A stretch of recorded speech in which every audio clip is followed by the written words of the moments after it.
Welcome back to Nick's Bricks. I'm Nick, and today we're finishing our Alpha Team Mission Deep Freeze series review with set number 4748, Ogel's Mountain Fortress. Ogel's Mountain Fortress has 414 pieces, taking the highest rank in our series partometer, and was released as part of the initial 2004 wave. After all the searching, satellite tracking, sightings of Ogel's vehicles, and locating and deactivating ice orbs, Alpha Team has finally found Ogel's hidden base. While finding the secluded mountain fortress was one challenge, capturing it is quite another, as we'll see. Let's start our review with a look at the minifigures. Ogel's Mountain Fortress includes a total of 5 minifigures, 4 of whom we've seen before. Arrow makes his second appearance in the series after first being featured in the Mobile Command Center. Dash, last seen in our Blue Eagle vs. Snowcrawler review, returns, and this time he pilots a new Alpha Team vehicle, which we'll have a look at later. The set includes 2 of Ogel's minions to populate the mountain fortress. One of the minions bears a chainsaw blade in transmedium blue. This is the only set in the Mission Deep Freeze sub-theme where the instructions direct us to have a minifigure hold an accessory. All the other accessories were held in place by clips in the vehicles. The transmedium blue chainsaw blades are exclusive to this set, and it includes 3 of them. Our last minifigure is the man himself, Ogel. Ogel is Lego spelled backwards, so named for being the opposite of fun and joy. For those familiar with Lego's Knights Kingdoms 2 series, Ogel is a direct descendant of Vladik, who is the main villain of that theme. I do see the family resemblance. Ogel debuted in Alpha Team's initial theme in sets 6771, Ogel Command Striker, and 6776, Ogel Control Center. Ogel appeared in several sets from the Mission Deep Sea sub-theme, including 4798, Evil Ogel Attack, and 4795, Ogel Underwater Base and AT Sub. Mission Deep Free kept Ogel more reclusive, only releasing him in Ogel's Mountain Fortress, the largest set of the series. Ogel's appearance has not changed much over the course of the 3 themes. He wears a solid black jumpsuit designed to protect him from attack and varying climates. Over the jumpsuit is the armored breastplate with shoulder protection, also in black. This armor piece dates back to 1997, where it debuted as part of the Zotaxian uniform in Lego's UFO series, then again in 1998 with the Insectoids line. Sadly, 2004 was the last time Lego published a set containing this armor piece. As I went through these reviews, I realized Ogel's armor and the minions' bubble helmets both originated from the Insectoids theme. I started incorporating into my own Alpha Team lore that Ogel had come across a crashed Insectoid ship and reversed engineered his orb technology from the wreckage. This also explains the bug-like appearance of Ogel's fleet. Ogel's face print is consistent through each sub-theme, as well as his standard black helmet with large visor in chrome gold. This visor is usually open, showing that Ogel doesn't mind showing the face behind his schemes. The only variation Ogel has had from theme to theme is his left hand.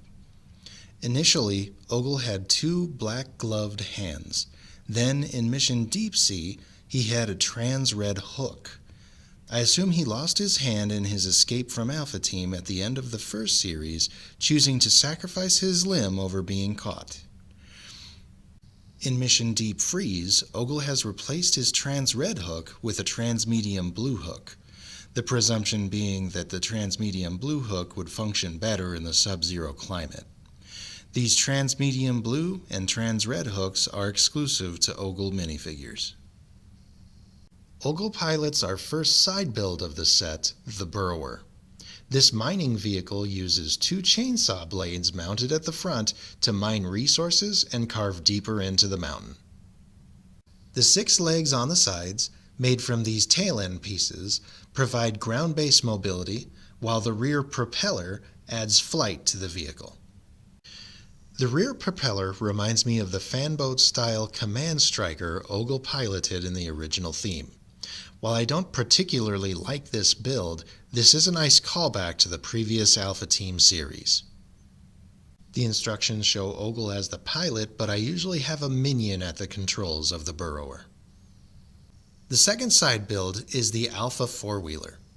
I was initially dismissive of this vehicle as cannon fodder to the towering fortress, but after building it, I found it's a tough, scrappy little vehicle with a lot of character and is now one of my favorite vehicles in Alpha Team's fleet. This 64-piece vehicle includes all Alpha Team signatures and is a perfect supplemental build to Ogel's Mountain Fortress. At the front is the familiar cockpit, which uses the circular bubble canopy print. Dash is the operator of the Alpha four-wheeler, and the bubble canopy bears his blue call sign. Opening the canopy to access the interior, we see the control panel made from this 1x2 printed tile. The same printed tile we saw in the Mobile Command Center, which is exclusive to these two sets. We'll also notice the cockpit is not fully enclosed, so Dash is in for a loud ride. Flanking both sides of the cockpit are two trans-orange cones representing blasters which provide the forward battery, albeit a lighter firepower. Lastly, the Alpha four-wheeler runs on a set of heavily treaded rubber tires, the only Alpha Team vehicle to run on rubber tires in Mission Deep Freeze. Despite its small stature and limited piece count, the Alpha four-wheeler does have an Alpha mode. Similar to the Tundra Trekker, the four-wheeler's Alpha mode is activated in a single step by squeezing the wheels together. In one quick motion, the Alpha four-wheeler becomes the Alpha Artillery Launcher. The Alpha Artillery Launcher uses the same laser cannon we've seen on the Mobile Command Center and Blizzard Blaster as its primary attack. The other vehicles that use the laser cannon are much bigger than the Alpha Artillery Launcher, and thus better equipped to handle the concussion and recoil.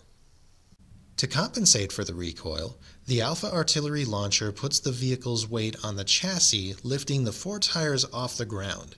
This prevents the recoil from damaging the vehicle's wheels or suspension, so it can stay mobile when it converts back to four-wheeler mode.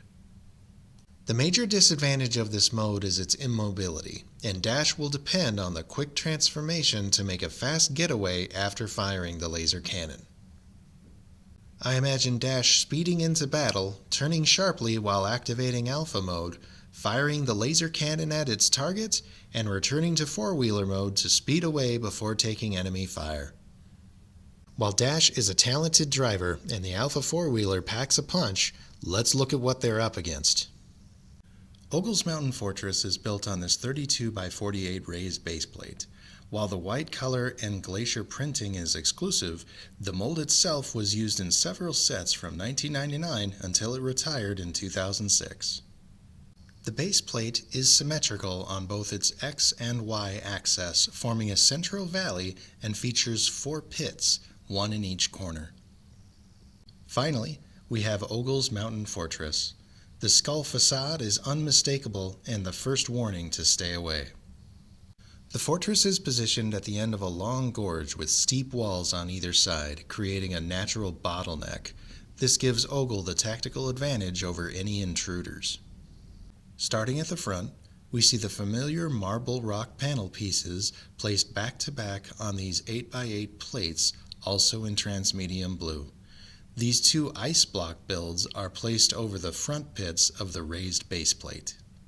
The instructions direct us to place Arrow in the right ice block, confirming he's been captured by Ogel's forces. But how did Arrow end up frozen in the ice? At the top of the fortress are these 2 ice orbs positioned in front of actuator claws. When triggered, the claws move forward, pushing the ice orbs off the edge, bombarding the intruders below. It seems Arrow came across the mountain fortress and fell victim to Ogel's defenses. The actuators are made from the bionicle claws we've seen throughout the series, but this bionicle flame sword is brand new to the Mission Deep Freeze sets. 4 varying antennas in transmedium blue are mounted across the fortress. These are used as part of Ogel's cloaking technology to jam and block Alpha Team satellites from picking up the heat bloom and energy signatures emitting from the fortress. Positioned at the mouth of the skull is the main gate. Made from 4 bionicle flame sword pieces, the gate will not open from the front or the back when the lock is engaged. So Alpha Team needs to use its firepower to disengage the lock. Enter Dash and the Alpha Artillery Launcher. Just above the gate is this red skull sticker applied to a 2x2 tile. This is the only sticker in the set. Scanning this area with the trans-red section of the printed bubble canopy, the red reveal shows a targeting crosshair, giving Dash his target. Using the Alpha Artillery Launcher, Dash lands a direct hit on the lock, disabling it, forcing the gate to rise and allowing access into the fort.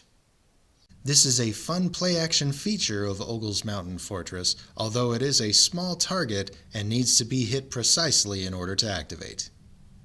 Swinging around to the back, we'll see the interior details.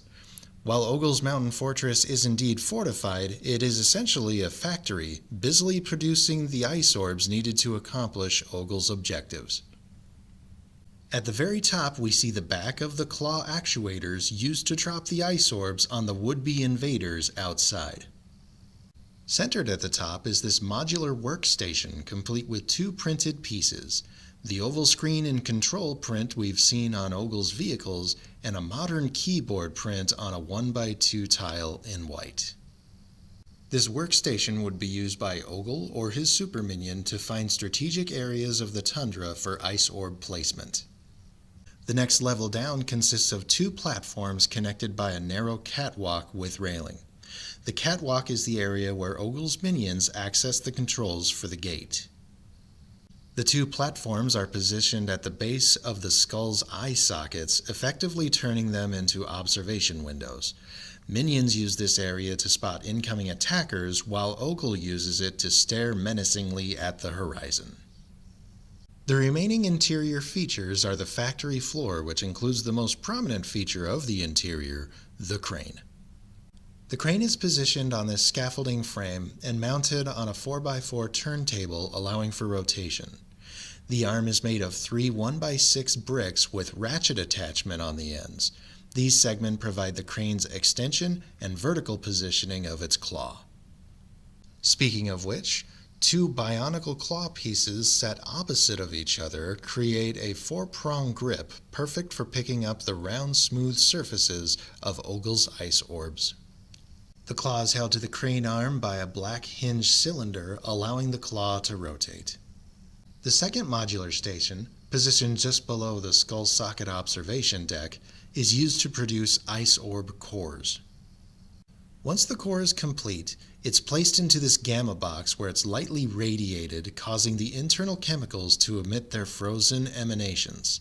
This process arms the ice orb core. The core is then moved to the pit where it's placed in its casing and the ice orb's construction is complete.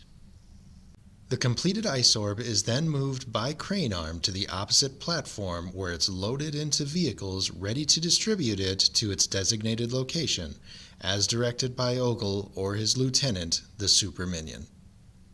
With the bustling productivity of the interior and the defensive capabilities of the exterior, it may be impossible for Alpha Team to capture Ogel's Mountain Fortress. How does the story of Alpha Team Mission Deep Freeze end? Does Alpha Team capture the Mountain Fortress and Ogel, putting an end to his reign of terror? Do Ogel and his minions freeze Alpha Team and move to conquer the rest of the world? Does Alpha Team seize the Mountain Fortress while Ogel escapes to plan and execute another diabolical scheme? That's up to the LEGO Maniacs to decide.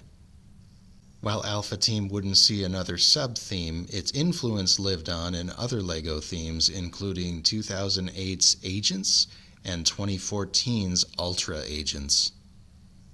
I enjoyed this series in 2004, and the build techniques have held up well over the past 2 decades. The Alpha Mode transformations are still the highlight of the series, and LEGO's lore makes Ogel an interesting villain. I hope you've enjoyed our series review of Alpha Team Mission Deep Freeze, and hope you'll join us when we move from the icy tundra to the sandy dunes with our series review of LEGO's Pharaoh's Quest from 2011. I have not built any of the sets from this theme before, and I'm excited to dive right in. So until then, this has been Nick with Nick's Bricks. Thank you for watching, and remember, build, disassemble, repeat.